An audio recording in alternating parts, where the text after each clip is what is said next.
precious Mr. Bounderby's time is to him in the morning. Oh, you'll be corrupted with new ideas if you stay long in this house, madam. Tom Gradgrind's children will educate you.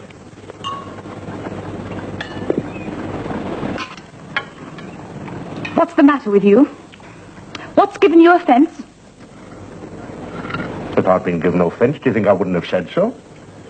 I'd have named it and asked for it to be corrected, wouldn't I? You know me, I don't beat about the bush. I'm sure no one ever thought you diffident. Or delicate. I've never complained about that either as a child or as a woman. I simply don't understand what you want. You're incomprehensible this morning. Want?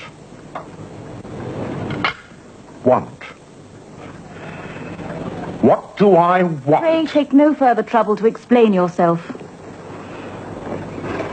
It doesn't matter.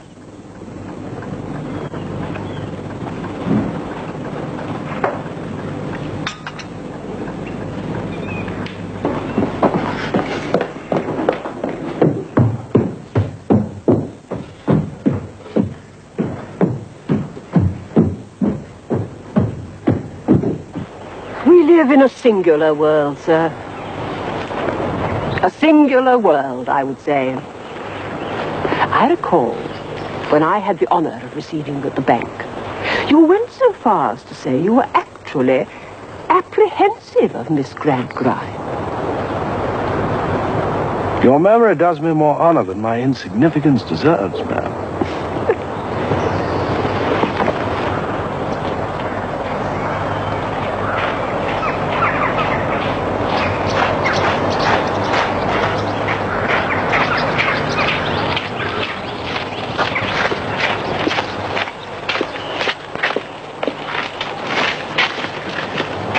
Be buoyant, Mr. Bounderby.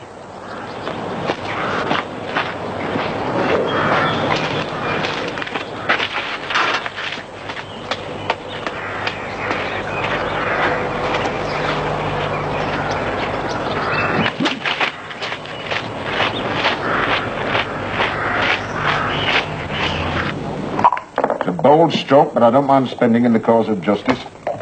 The man has fled the district, hasn't he, sir? There's posters up with his name on, and my posters will go up in other towns. We'll spread a net of them. We'll have some with us when we leave in the morning, young Tom. One of our woman friends can have them put round for us. Yorkshire. How long do you say you're going to be away? 3 nights. You mind your damn betimes in the morning, young Tom. When I was your age, I knew the dawn better than my own face. How soon, sir, do you expect intelligence of the absconder? Never mind soon, madam. I can wait. Rome wasn't built in a day. Romulus and Remus can wait, so can Josiah Bounderby. They were better off in their youth than I was. They had a she-wolf for a nurse. I only had a she-wolf for a grandmother. She didn't give milk, ma'am. She gave bruises.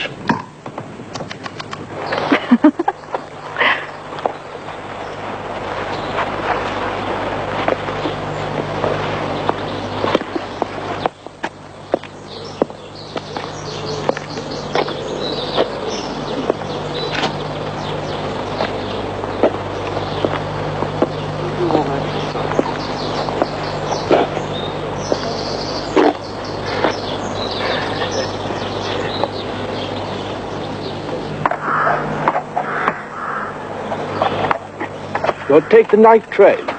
You're expected to wait for my instructions.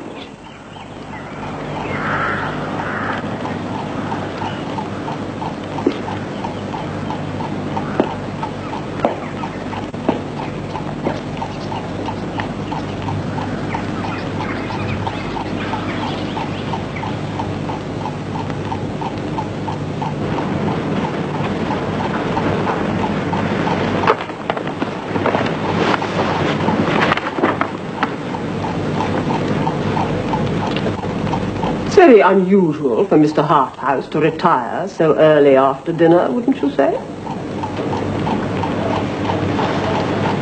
He's visiting across the country tomorrow. An unusually early start for him. Indeed. I didn't hear him mention it. Should he be asked about his breakfast? He would have asked for himself if he'd wanted me to arrange it specially for him. Forgive me for labouring the matter, Mrs. Bounderby, but does that mean he will not be taking breakfast? I only ask because it is your custom lately not to preside in the mornings, and if Mr. Harthouse simply doesn't appear, I'm not to know his wishes. Or indeed, if he's already left the house. I'm thinking of the kitchen arrangements. The kitchen can cater as is necessary, Mrs. Sparsit.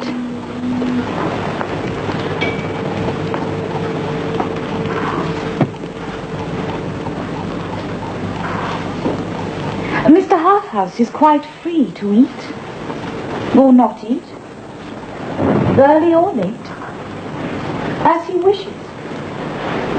Good night. Good night, Mrs. Bounderby.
Father?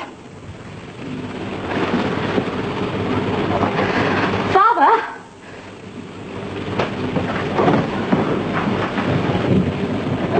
Louisa. I have to speak to you, Father. What's the matter? What is it? You trained me from my cradle. Curse the hour that I was born to that. You gave me life and then took from it everything that might have made it better than a living death. I despise and detest myself for being what you made me.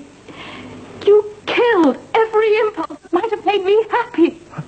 Hopes, doubts, longings, struggling to be recognized in me. If you'd known that, would you have given me to the husband I now know I hate? All I've had to live by is the belief that my life is short and will soon pass. There's nothing in it worth the pain of trying to change it. No. No. A man is coming into my life, the kind I've had no experience of. You know him. You sent him. him. He's read my thoughts. He knows about my marriage and about me, probably more than you do. I've not disgraced you. But if you ask me now whether I love him, I couldn't truthfully say no. I don't know. I don't know what is meant by love.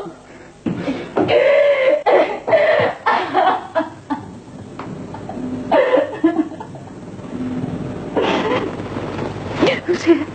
It's Sissy. Shall I tell Mr. Gradgrind you're awake? How long have I been here? Since late last night. It's about 11 in the morning now. How do you feel? Why are you here? Mr. Gradgrind and I have been taking it in turns. Did my father tell you what I told him? I know a little of it. Please, I can't bear to see you hurt anymore. Look at me, Louisa. You'll be loved here. Here? Love? Yes, truly. Your father's here. I'll leave you to go.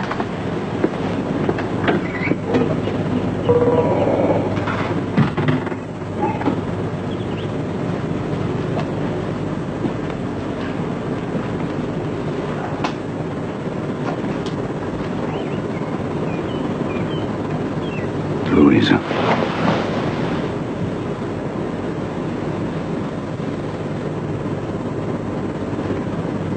How are you now?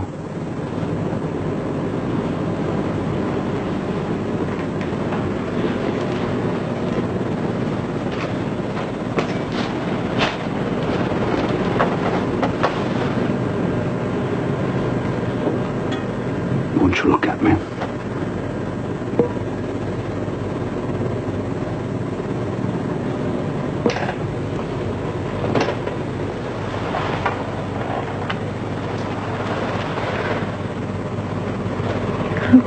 Very tired.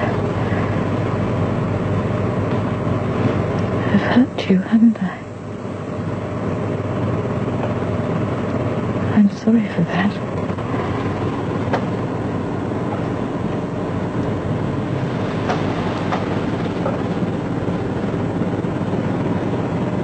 If you'd been able to confide in me before,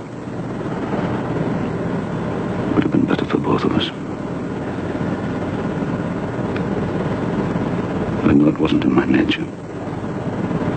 It wasn't part of the system by which you and Tom were brought up. For me to invite confidences. I can't blame you. I never shall. You've always acted sincerely. I know that. You asked me last night to help you.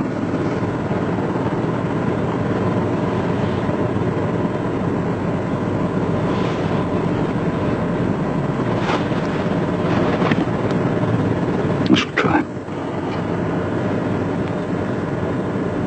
Would you show me how wrong I've been in the past? How can I trust myself to be right now? You must help me.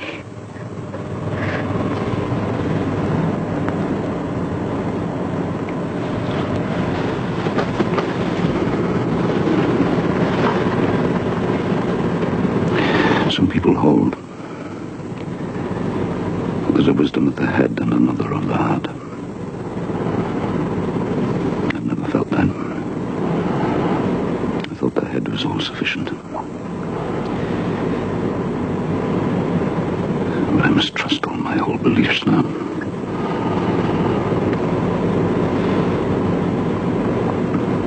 Perhaps you and I can help each other.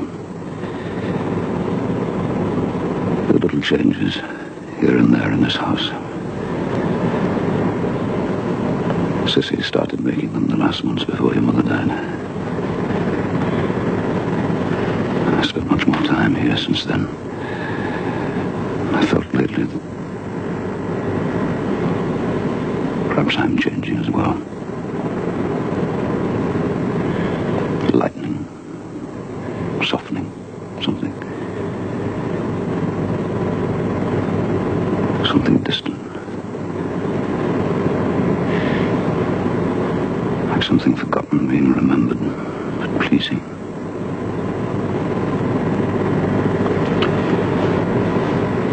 Well, I'm sounding nonsensical. Maybe it's just an old man weakening.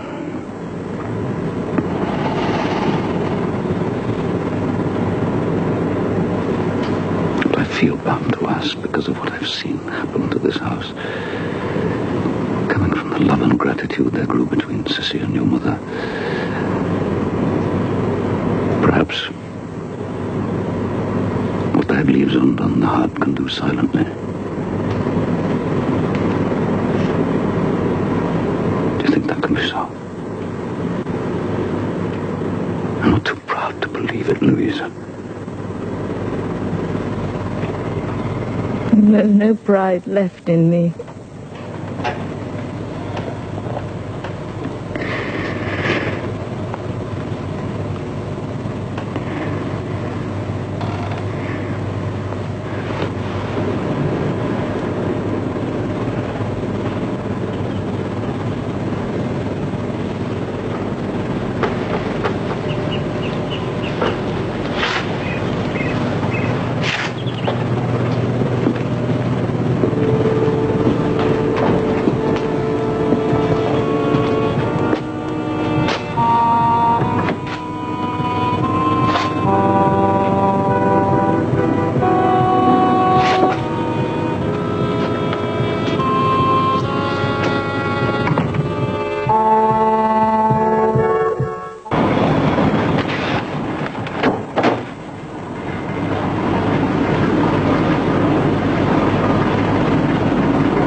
Sir? Yes? You mentioned the young lady, sir. Yes.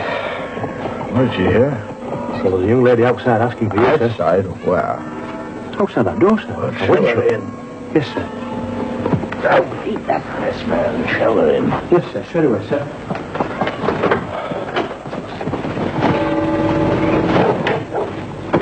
Mr. Harthouse.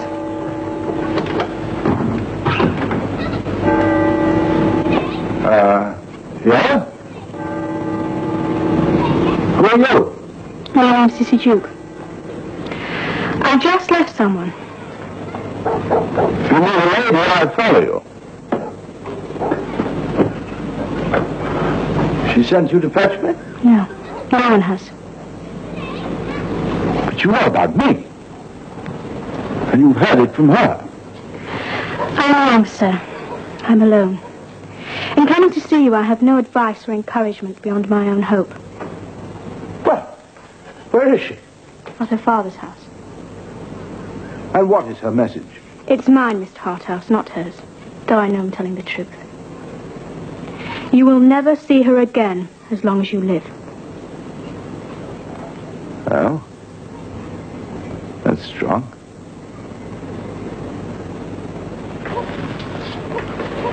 And what is your place in this lady's life? I live at her father's. Oh. Is this a message from him? No. But you've taken this upon yourself, have you? I'm telling you what I know is true. You will never see her again. You know this from herself? You know her mind on this?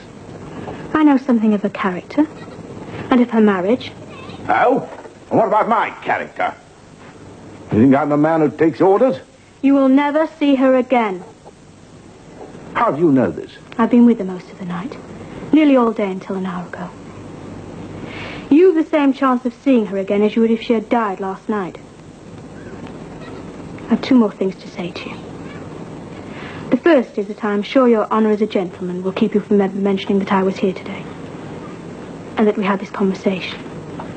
Do you have enough honour for that, Mr. Harthouse? This is very strong. Well, what's your next thing? I hope you can see that you owe it to her to leave here immediately. And also never to come back. I don't see how there's any alternative for you. You had a trust. You set out to deceive her. Deceive her? Her husband's a bear. Her father's a machine. Her brother's a whelp. And her own life is dry as ashes. Tell me, why should I need to deceive her? Mr. Harthouse, the only choice that remains with you is to leave here immediately and finally. It's not enough reparation, but it's something. And it is necessary. Therefore, I ask you to depart from this place tonight, under an obligation never to return to it. Do you know what you're asking? I'm here on public business. Preposterous it may be, but I've gone in for it and sworn by it. It's absurd for me to back out now in this incomprehensible way. I'm sure it's the only thing in your power to do, sir. Oh? And if I refuse? Whether you refuse or not, you will never see her again.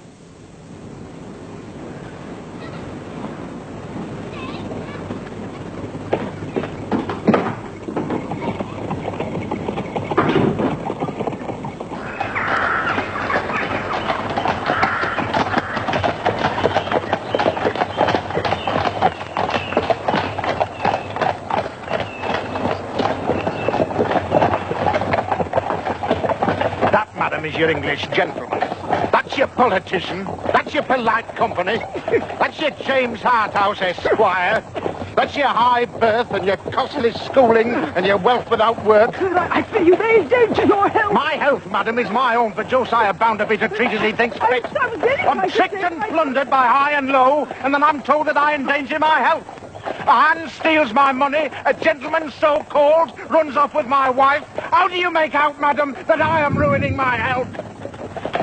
At your leisure, Mr. Edwards. Did I pay 100 guineas for a pair of donkeys?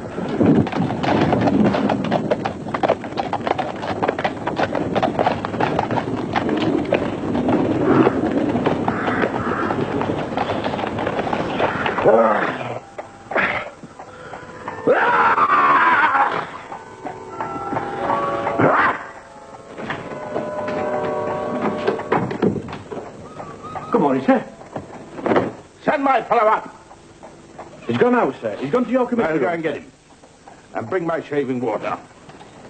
And get me a glass of ratafia. Such a thing exists in this pig pen. We've got some brandy, sir. And tell him to get up here and pack up. Oh, sir. Everything. Don't understand, sir. If there's anything to be put... How long have you lived here? Where, sir? In this hotel, sir? No, not in this house of correction. In this town. In this little-known but delightful watering place. All my life, sir. Ah, well, that explains a great deal. There's a London train at noon, I think. I think so, sir. Would you require the room again next week? No, not at the moment, I think. You can put the straw down and let the pigs in again. Give them the run of the place. Here? You say my wife is here? Yes, my dear Bounderby. Why is she here? And who is with her? She arrived alone, and only Sissy Jupe and I have been with her since.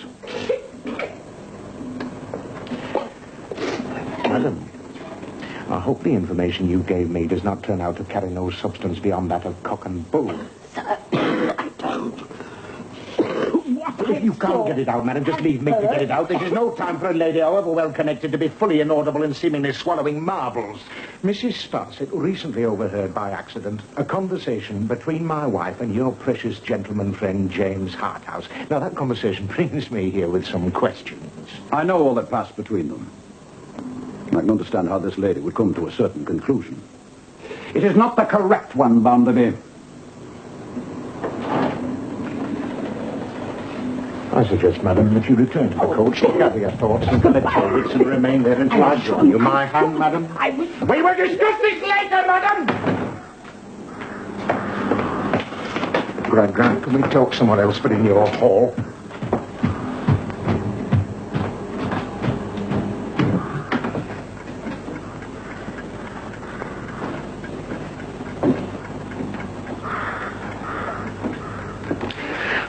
I am not in a very agreeable state, I tell you plainly.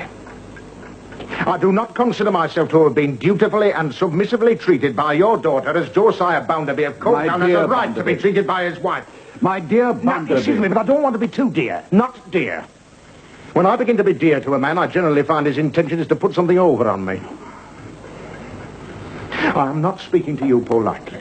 But then, as you are well aware, I am not polite. If you want politeness, you know where to find it. You have your gentleman friends, you know. And they'll serve you with as much of the commodity as you want. I don't keep it myself. Please.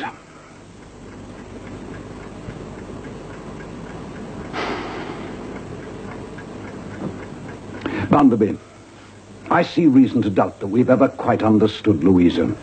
We? What do you mean by we? Let me say then I doubt whether I've understood her. I doubt whether I've been quite right in the manner of her education. But I shall seek to repair what is amiss, if I can. And I hope you will assist me in a good spirit. Because I've been much distressed. I don't understand you yet, and therefore I don't make any promises. In the course of the last few hours, it appears to me that I've become better informed as to Louisa's character than in previous years. The enlightenment has been forced upon me. The discovery is not mine. I think there are... Bounderby, you'll be surprised to hear me say this. I think there are in Louisa qualities which have been harshly neglected and a little perverted.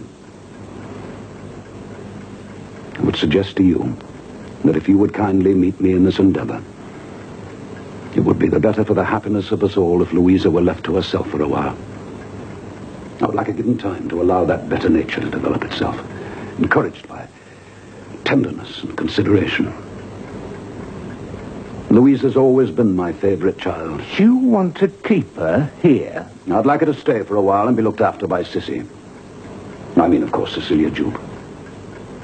She understands her in a way I'm afraid I never did. Louisa trusts her in a way she's never trusted me.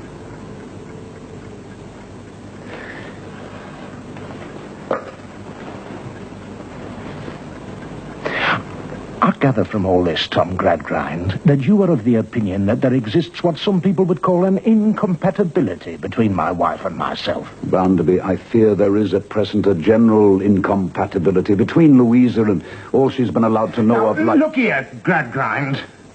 This is Josiah Bounderby you're talking to. And it's clear to him what your daughter wants. Your daughter wants turtle soup and venison with a gold spoon. And to be set up in a coach and six. And since you're of the opinion that she ought to have what she wants, then I recommend you to provide it for her, because she won't get it from me.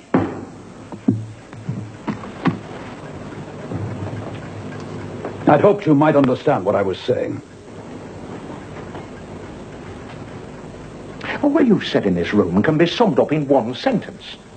That your daughter doesn't properly understand the merits of her husband and is dishonouring the marriage. And that's it, in plain. That's unreasonable. Is it? I say not.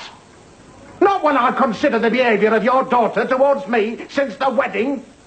It has not been the behaviour of a wife. Now that is plain speaking. There are born ladies of families who next to worship the ground I walk on, and your daughter, Gradgrind, is very far from being a born lady. And there are highly connected females who have been astonished at the way your daughter has conducted herself towards me, and they've wondered how I've suffered it. I wonder myself now, and I won't suffer it.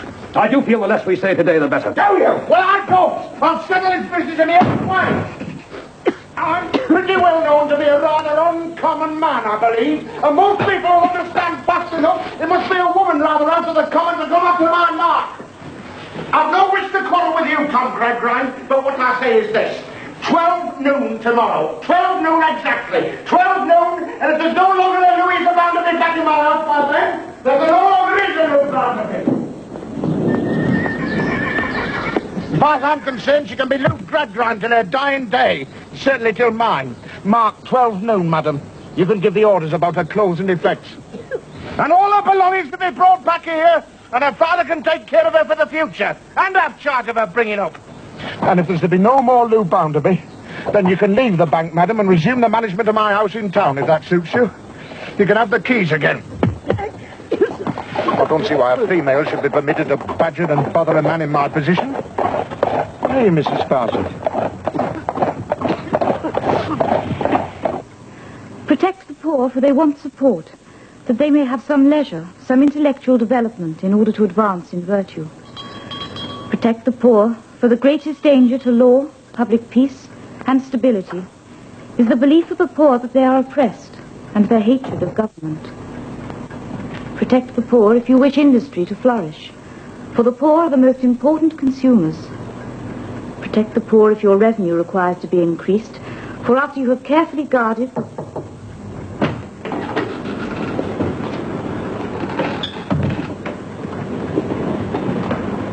If you please, sir, there's a working woman asking to speak to you, miss. A woman from one of the mills, miss. No, did she give a name? She said I was to say her name was Rachel, sir. I know the woman, Father. I'll go and speak with her. Well, if you know her, let her come in here. Sit down, my dear. Don't tire yourself. Bring the woman in.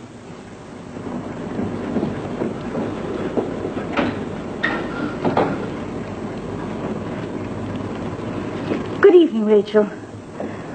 This is my father and my friend, Miss Duke. Good evening, Mrs. Bounderby. Good evening, sir.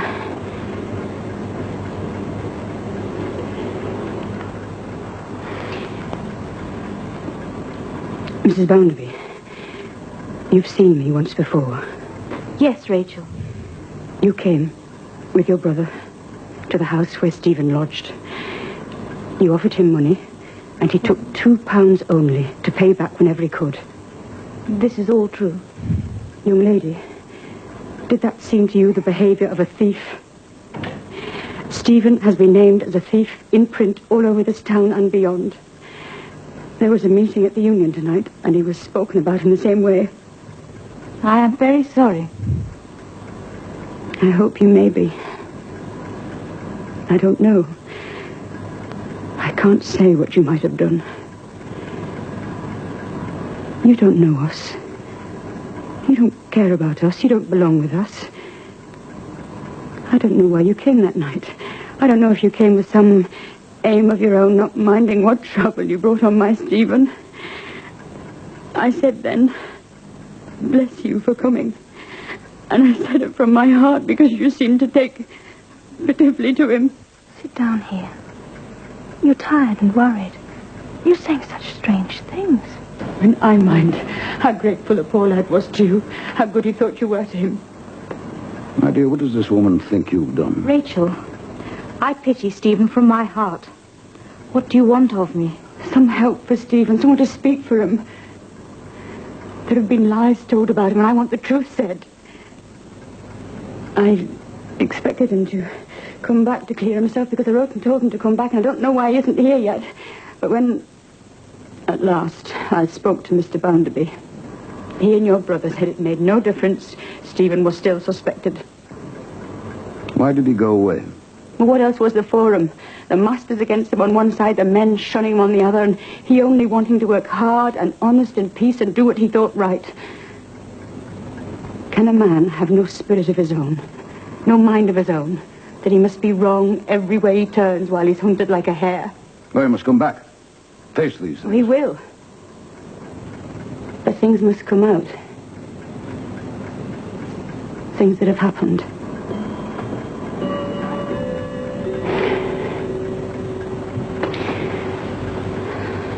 Perhaps I've done no good coming here. But I needed to face you, Mrs. Bounderby. Not everything's clear in my mind. There's something that worries at me, and I can't quite grasp it. It goes against my nature to feel anger and bitterness. And I know it's wrong to be suspicious without cause. But there's something bad in all this. It will come right. Will it? Good night to you. Good night, sir. Good night, Rachel.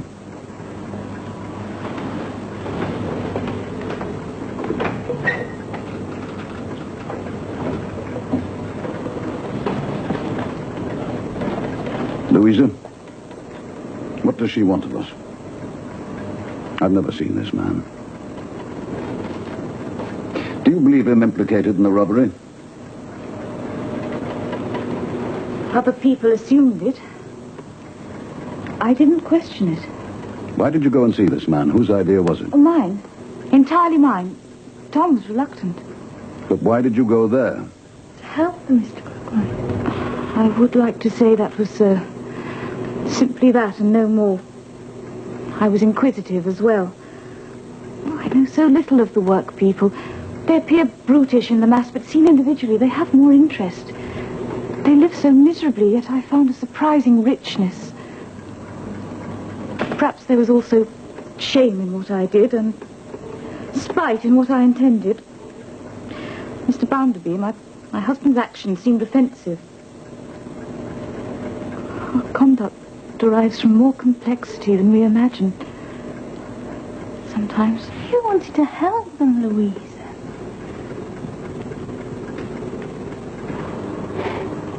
Rest. Where's my living if I rest? The machines don't rest.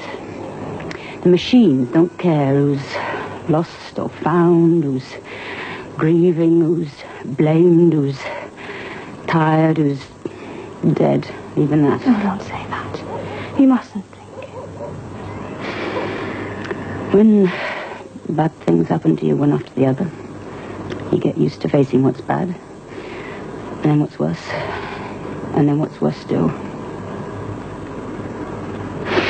It's 11 days since I lost rope to Stephen, and 5 days since I gave his address to Mr. Bounderby, and Stephen already gone from that place. Everyone's calling him a thief now. They say he's run away twice to prove it. It's been kept from coming back. I know it. He's been kept by force. He could have fallen sick on the way. Had to stop and be looked after. Well, there'd be news. Mr. Bounderby's had everywhere looked into.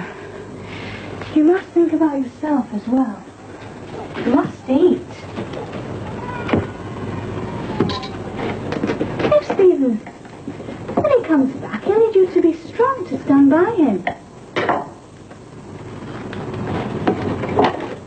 You'll take these few things I brought, won't you? When he comes back, will you look after him here? Well, there can be no harm, I'm sure of it. We'll see. I'll do what he wants.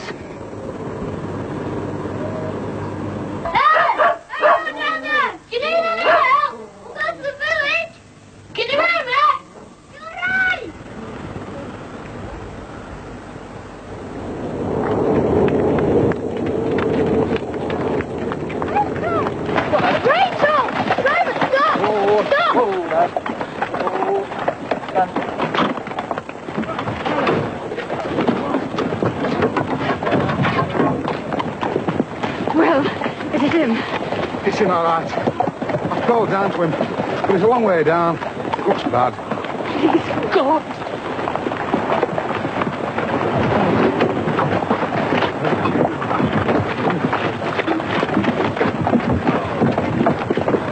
We need more rope! We need more rope! Come on, lad. Come on, here you go.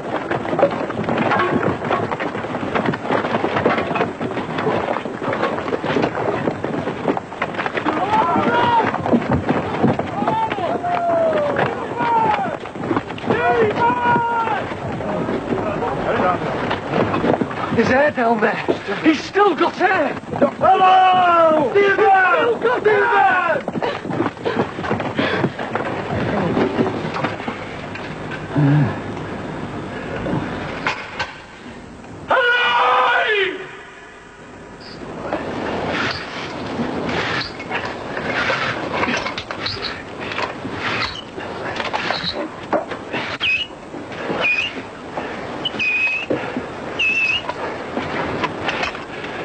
He's alive. But he's hurt bad. God knows how we're going to get him up. He's not moving. I couldn't give it him.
Stephen.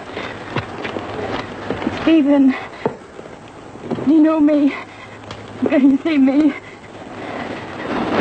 Rachel. It's over now. Come on, miss. Get her away quickly. Rachel, we must get him away. We must. No. Come on, quickly, take him.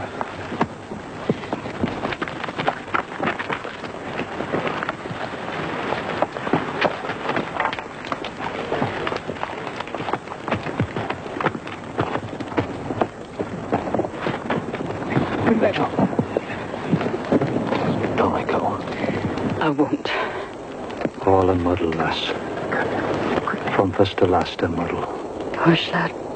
Don't hurt yourself talking. We're taking you where we're safe. I don't shaft where I fell. How many days? I don't know. I remember now. The men who worked the pit below. They prayed to the lawmakers. Sick of Christ, and let their work be murder to them. Save them for their wives and children that loved them. When it was in work, it killed without need. Nice, let alone, it kills without need. See how we die in no need. Every day. Look up yonder, Rachel. Look above. That star has shined on me in my pain and in my fear. Every night as I lay. Shined into my mind. Told me that in our judgments we must bear and forbear. With it shining on me, I've seen more clear. I made it my dying prayer that people may only come together more, see each other better. Hush, lad. We must go. Often as I came to myself and found it shining on me down there, I thought it might be the star that guided to our Saviour's home. I think it'd be the very same star. Rachel. I'm here. It's over now. I must tell that young lady for me. When I came with her brother. When I felt I was in anger. Hurrying on to be as unjust to her as others have been to me. All a muddle, lass. But I pray I was wrong about her. Never mind it now, lad. There's no more time. Who will clear me? The young lady's here. And her father.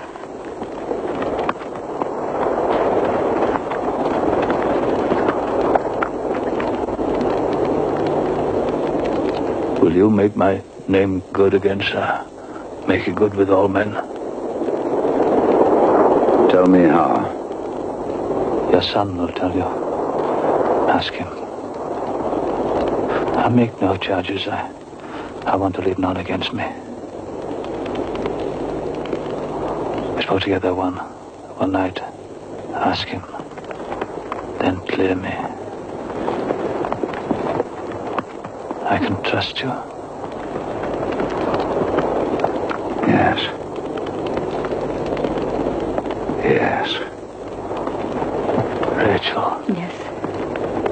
Oh, my lass.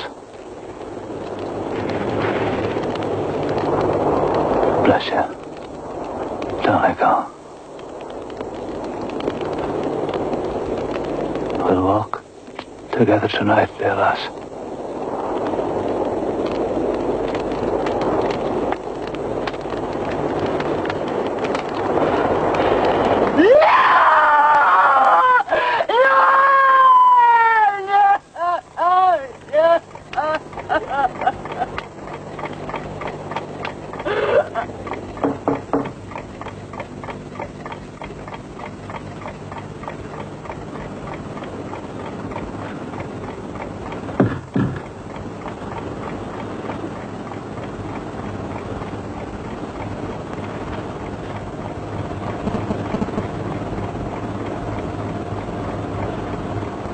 Louisa, where is Tom?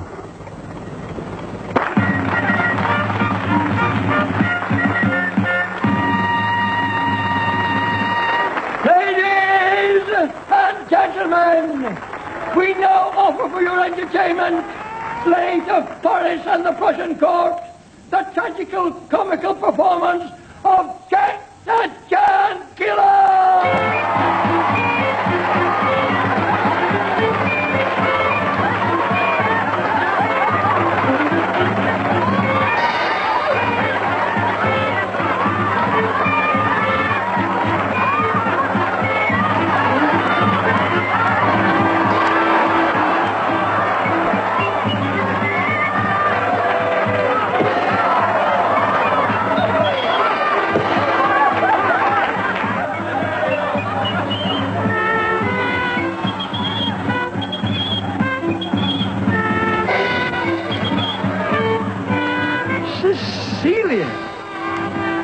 Cecilia, my dear. You're a lady. A credit to us all. No, this isn't the happiest of moments for you, Squire. You'll forgive my joy.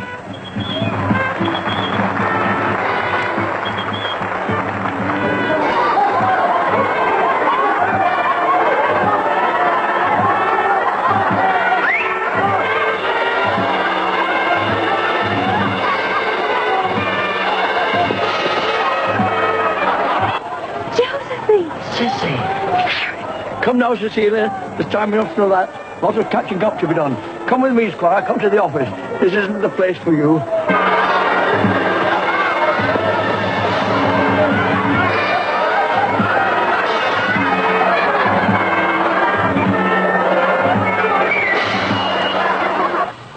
What does it be, Squire? Brandy, Squire? Thank you, no. I have to take the brandy for the voice, Squire. This is Miss Squire, eh? This is Louisa. Is my brother safe? He's safe with us. We've kept him hidden. He's the blackamoor in Jack the Giant Killer. Piece of comic infant business. Squire, I don't know what scrape or skylarking your boy has got himself into, and I don't care to know. All that I can see is that whatever it is, it has put him in dire trouble, and it has made you look as sad and as sorry a man as ever I've seen. I can say this as well, that you stood right and kindly by Cecilia. So I stand by you, Squire, and your son. Sissy has been as dutiful and as loving as I could wish. As a daughter might be. I'm deeply indebted to her that she should still know where you could be found. My road, like my ways, hasn't altered much. I'm long in the tooth for making changes. Might I say, Squire, that the same words could be spoken about you, and yet you look a different man from the proud one I remember when last we met.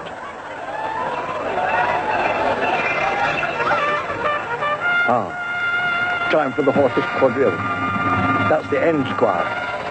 I get them out sharpish, then you best see your young blackamoor.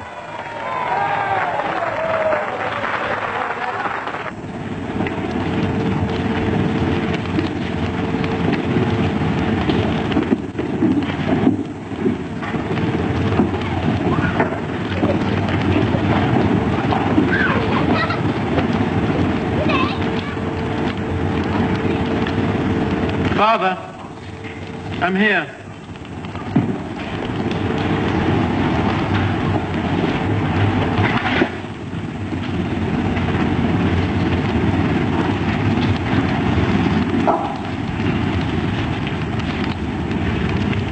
Why are you looking at me like that? You used to be the ringmaster once. Now I've got Sleary. How do you think you put me through my paces? Better than you did?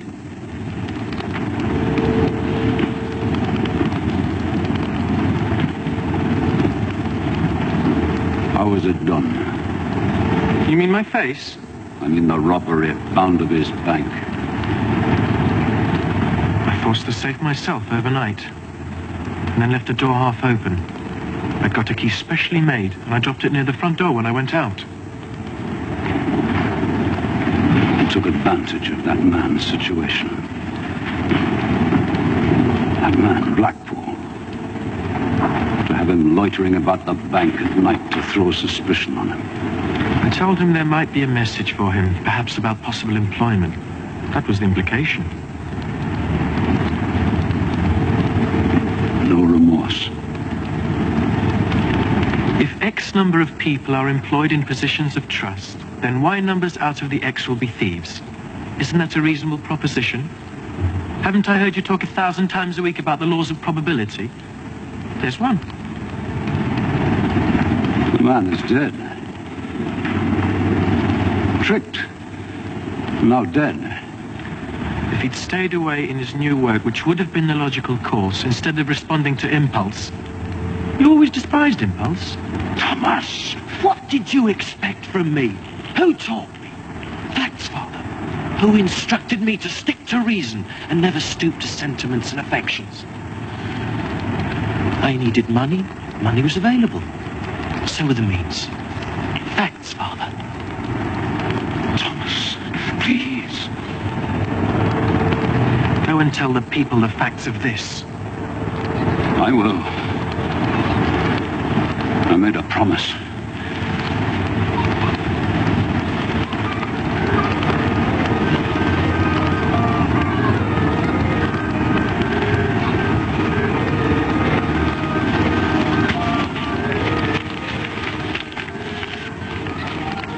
This will pay your way. For a while. Louise has persuaded me you must be got abroad.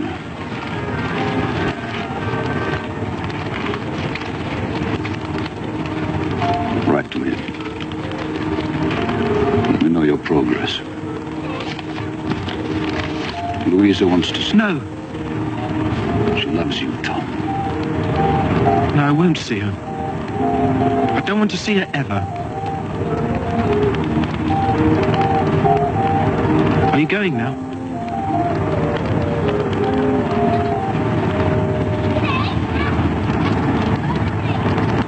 Goodbye, Tom.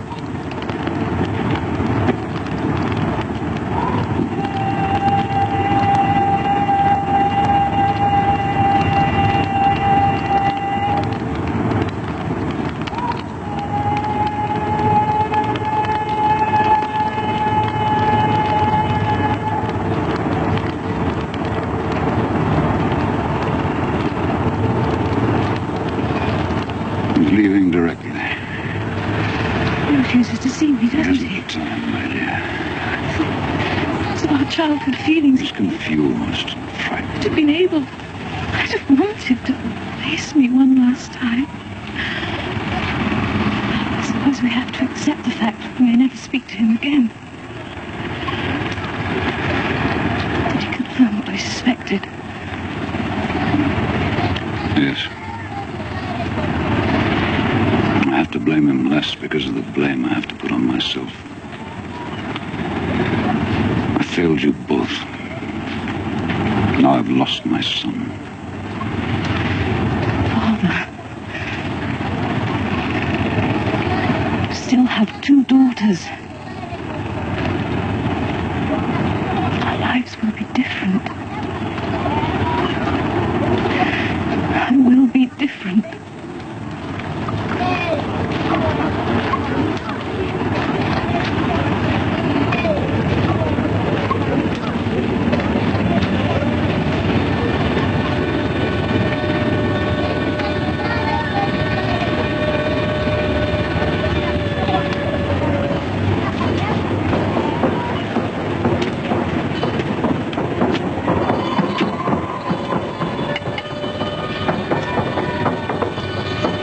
Don't offer me money, Squire.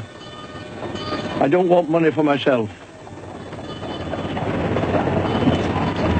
But Childers now, who is to put your boy aboard ship in Liverpool. Now, Childers is a family man. And if you was to offer him a £5 note, I don't say it wouldn't be unacceptable. Likewise, if you was to stand a new colour for our performing dog, or a set of bells for the Emperor of Japan's horse, I should be very glad to take them. Brandy and water I always take. Mr. Sleary. Of course. Squire, if you'll only give us horse-riding people a good word among respectable society, you'll more than balance the account. I give you my word. Thank you. Now, Squire, I'd like a parting word with you. I don't suppose you need to be told that dogs is wonderful animals. They can certainly be trained to do the most remarkable things. I'm blessed if I know what to call it, Squire. And yet I've had dogs find me in such a way as to make me think that one dog hasn't gone to another and has said, "You don't happen to know a person of the name of Sleary, do you? A stout-made man in the horse-riding way." And whether that dog mightn't have said, "Well, I can't say that I know him myself, but I may know a dog who's acquainted with another dog who could put you in his way." And whether that dog hasn't thought the matter over in his mind and has said to himself, "Sleary? Sleary? Oh, yes, of course. A friend of his mentioned him to me only the other day." I don't entirely follow you, Mr. Sleary. Well, it's like this, Squire. About a year ago, down near Chester, a dog came to our tent. He was old and had travelled a long way. And he was lame and near blind. And he went around our children as if he was looking for a child that he knew. And he couldn't find the one he was looking for. He came to me and stood on his front legs. That dog was Merrylegs. He died the next day. Sissy's father's dog. That's right. Now, I'll take my oath that dog would not have left that man unless Duke was dead. I didn't tell Sissy. So we'll never know, will we, Squire, whether her father deserted her in cruelty or whether he broke his heart alone rather than pull her down with him. She still keeps the bottle, the 9 oils, in case he comes back.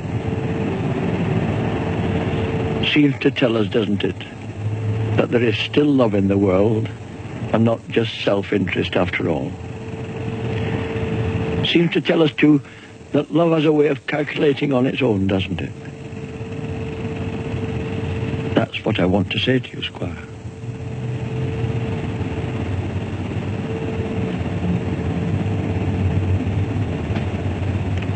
Yes.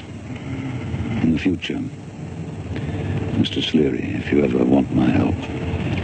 There's only one thing you can do, sir. And that is to stop the lawmakers from being cross with us poor vagabonds. People must be amused. They can't always be working. They can't always be learning. They're not made for it. You must have a Squire. Do the wise thing and do the kind thing. Make the best of us, not the worst.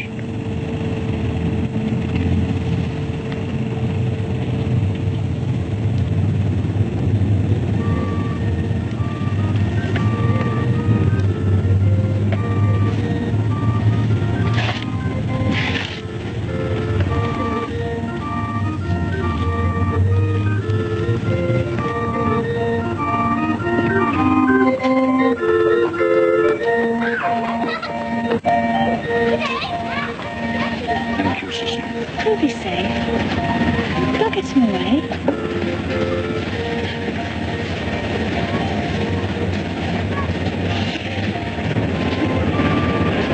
Come on. We'll go home now.